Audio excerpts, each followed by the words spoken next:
नायक और आप देखना शुरू कर चुके हैं कबीर की न्यूज़। इस वक्त हम हरियाणा के टाउन पार्क में मौजूद हैं। हरियाणा इस समय 90 विधानसभा सीटों पर चुनाव में खलबली मची हुई है। एक तरफ तो कहा जा रहा है कि सुशासन की व्यवस्था होगी और दूसरी तरफ कहा जा रहा है कि सुशासन नहीं, ये पिछले 5 सालों से कुशासन का हरियाणा शिकार हुआ है। हम आज लोग हरियाणा टाउन पार्क में मौजूद है। हर एक विधानसभा की अपडेट हम आपको देते रहते हैं। खैर, चुनाव वो पर्व है जो हर 5 साल बाद आता है, लेकिन चुनाव के अवसर पर जैसे ही चुनाव नज़दीक आते हैं, कुछ एक राजनीतिक संगठन के पक्ष में धार्मिक लोग जाते हैं तो कुछ उनके खिलाफ होते हैं। मैं इसमें किसकी बात कर रहा हूँ आप समझ गए हो।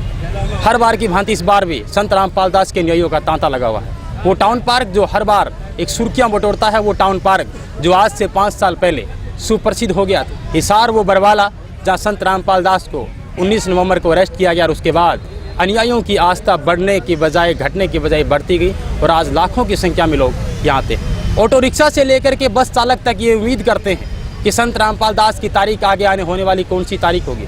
क्यों? क्योंकि आमदनी का धंधा उनका भी जोर शोरों पे। मेरे साथ एक युवा लड़की है, मैं उनसे बात करूंगा। महाराष्ट्र से कहा जाता है कि अंधभक्ति का हिंदुस्तान में हमेशा के लिए जोर रहा है। क्या युवा भी इस अंधभक्ति में डूबे हैं? उनसे बात करेंगे। आपका शुभ नाम क्या? भावना। भावना जी, नाम बहुत अच्छा है। अक्सर भावनाओं की मैं कदर करता हूँ आपके। और हरियाणा के अंदर आप आए हैं, कहाँ से आप? हम पूना महाराष्ट्र से आए। जी बिल्कुल, महाराष्ट्र वो एक वेल एजुकेटेड एरिया है जहाँ से बहुत मुश्किल है कि अंधविश्वासों में लोग आते हैं। कौन सा जादू हो गया जो हरियाणा में आकर के यहाँ आकर पार्क में संत रामपाल दास के चरणों के लिए आते हैं? संत रामपाल जी महाराज जी का जादू यही है, जो तत्व ज्ञान, जो आध्यात्मिक ज्ञान उन्होंने ऑथेंटिक प्रूफ्स एंड फैक्ट के साथ दिया है, बस उसी का जादू हम पर हो गया। इसीलिए हम उस परमात्मा के लिए यहाँ पे आए हैं। जी जी जी बिल्कुल। मैं दूसरा नेक्स्ट क्वेश्चन करना चाहूँगा। मैं 5 साल पहले जाना चाहूँगा। आपके गुरु है, आध्यात्मिक गुरु है और भारतीय के धार्मिक गुरुओं का देश रहा है। हर एक अनुयायियों की भावनाओं को समझते उनकी कदर करना चाहिए। लेकिन अन्य जो गुरु है वो जेल के अंदर है, कैसे डिफाइंड करेंगे, उस मंत्र कैसे प्रभावित करेंगे?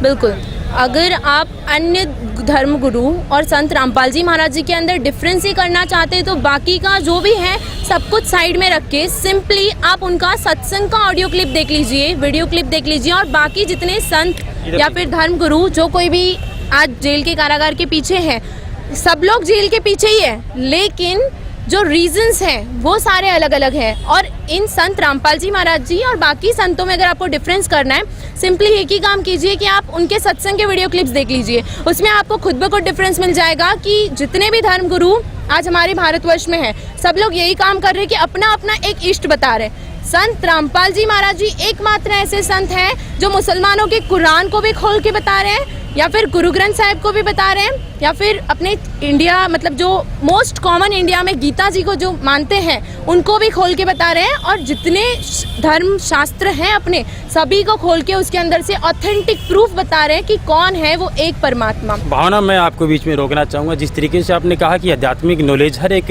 इंसान की ज़िंदगी में भी होता है, और आपको मैं पूरे दावे के साथ कह रहा हूँ कि हिंदुस्तान के अंदर 100% में से जो बाबाएँ हैं उनमें से शायद 10% बाबाओं को पता होगा कि हिंदू धर्म का जो सदग्रंथ है वो गीता है और गीता के अंदर अध्याय कितने हैं। मैं मानता हूँ इस बात को, लेकिन मैं मेन मुद्दे की जो बात पूछ रहा हूँ आपसे, सीधा और स्ट्रिक्ट सवाल मेरा यही आपसे, क्या रीज़न रहा, किस पुस्तक की वजह से ये सब बवाल हुआ कि आज संत देशद्रोह का मुकदमा फेस कर रहा है? बिल्कुल, संत रामपाल जी देशद्रोही होने का मुकदमा इस कारण से फेस कर रहा है क्योंकि देखिए, जब संत रामपाल जी महाराज जी ने पूरे विश्व को आमंत्रण दिया था कि अगर आपके पास में सच्चा ज्ञान है तो आप हमसे ज्ञान चर्चा कीजिए, ताकि जनता को भी तो पता चले ना कि सच्चाई क्या है, ठीक है। और अगर आपके पास में ज्ञान नहीं है तो भारत की भोली भाली जनता की श्रद्धा का मजाक उड़ाना बंद कीजिए। इस प्रकरण के पीछे मेन किसका हाथ मानते हैं? राजनीति, धार्मिक बाबा, या फिर कोई और तीसरा?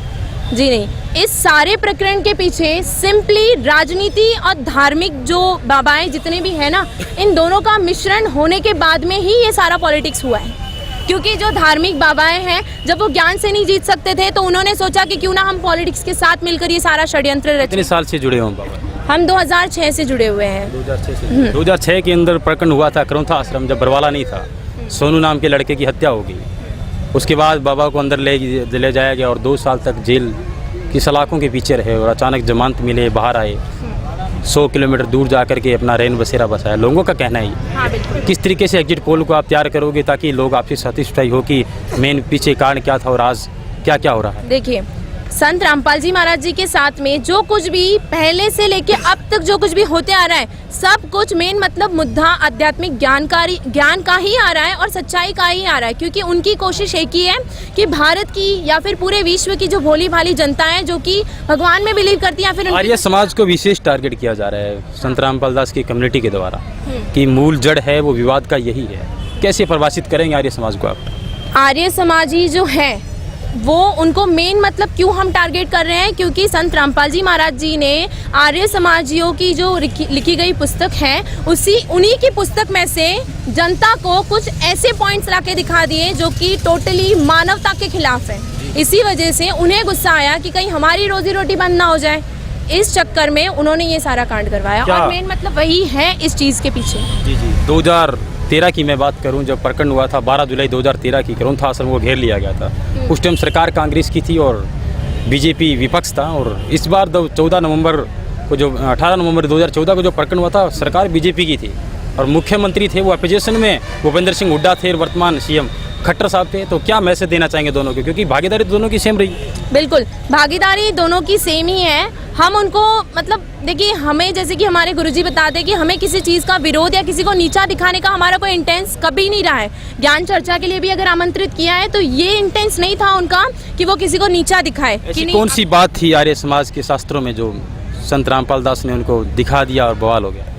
दर्शक जानना चाहते हैं, मैं नहीं। जी हाँ बिल्कुल, संत रामपाल जी महाराज जी ने जो कुछ भी ऐसी टिप्पणियाँ आर्य समाजियों के ऊपर की गई थी, उनमें से सबसे पहला पॉइंट जो कि उनकी किताबों में स्पष्ट रूप से लिखा गया था, जो विवाह की जो उम्र उन लोगों ने एक लड़का और एक लड़की की बताई थी, सबसे मेन टिप्पणी तो वही थी जो हमारे मानवता के टोटली खिलाफ है कि एक आदमी जो कि टोटली बुजुर्ग है उसके साथ अगर आप एक छोटी बच्ची या फिर एक जवान लड़की की शादी करवाते हो तो क्या ये सही है? आप जो मानव समाज है हम खुद सोच समझ सकते हैं, खुद सच्चाई को जान सकते हैं ना, तो थोड़ा सेंस लगा के सोचिए क्या ये मानवता के साथ है?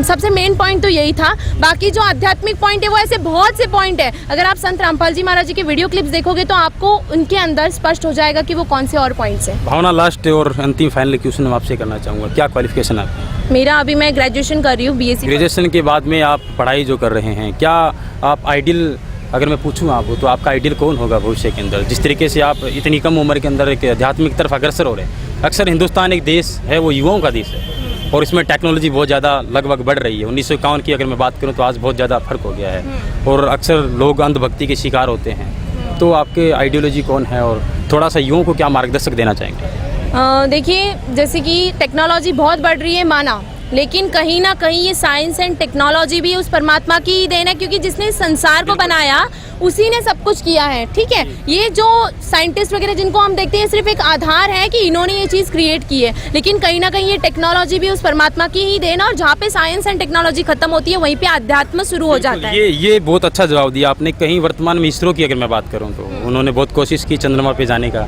मापदंड करने का, अंततः वो फेल हो गए थे। कहीं ना कहीं वहाँ पे भगवान का रोल जरूर है, कहने का मतलब। देखिए, कहीं ना कहीं भगवान अगर ये ऐसी कोई चीज़ें बताते हैं तो वो इन शॉर्टली आपको यही गाइड करना चाहते हैं कि देखिए इंसान थोड़ी सी सफलता पाके ये सोच लेता है कि नहीं मैंने बहुत कुछ पा लिया या फिर मैं सब कुछ कर सकता हूँ, लेकिन ऐसी जो चीज़ें होती है ना, इससे वो परमात्मा एक ही चीज़ बताना चाहता है कि नहीं बच्चों, आप सब कुछ नहीं कर सकते। कहीं ना कहीं वो समृद्ध जब तक आपके साथ ना हो ना तब तक आप कुछ नहीं पा सकते। भावना, लास्ट क्वेश्चन आपसे करना चाहूँगा, उम्मीद है कम बैक करेंगे संत रामपाल?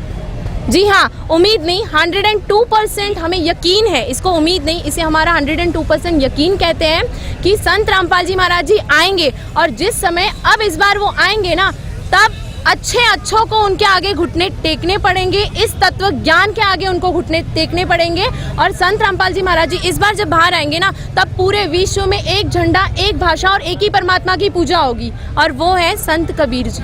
उन्हीं बिल्कुल, आपका धन्यवाद। देखिए, संत रामपाल दास के बारे में बहुत सारे आध्यात्मिक किस्से सुने होंगे, लेकिन युवा जो लोग हैं उनका कहना है कि संत रामपाल दास जरूर आएंगे। बहरहाल हम आपको बता देते हैं कि बहुत सारे मुकदमों का फेस कर रहे हैं और उम्र कैद की सजा भुगत रहे संत रामपाल दास के अनुयायियों की आस्था है वो अभी भी आज भी अटूट है। बने हमारे साथ, और विशेष कवरेज जारी है, अनुयायियों से और भी राय लेंगे।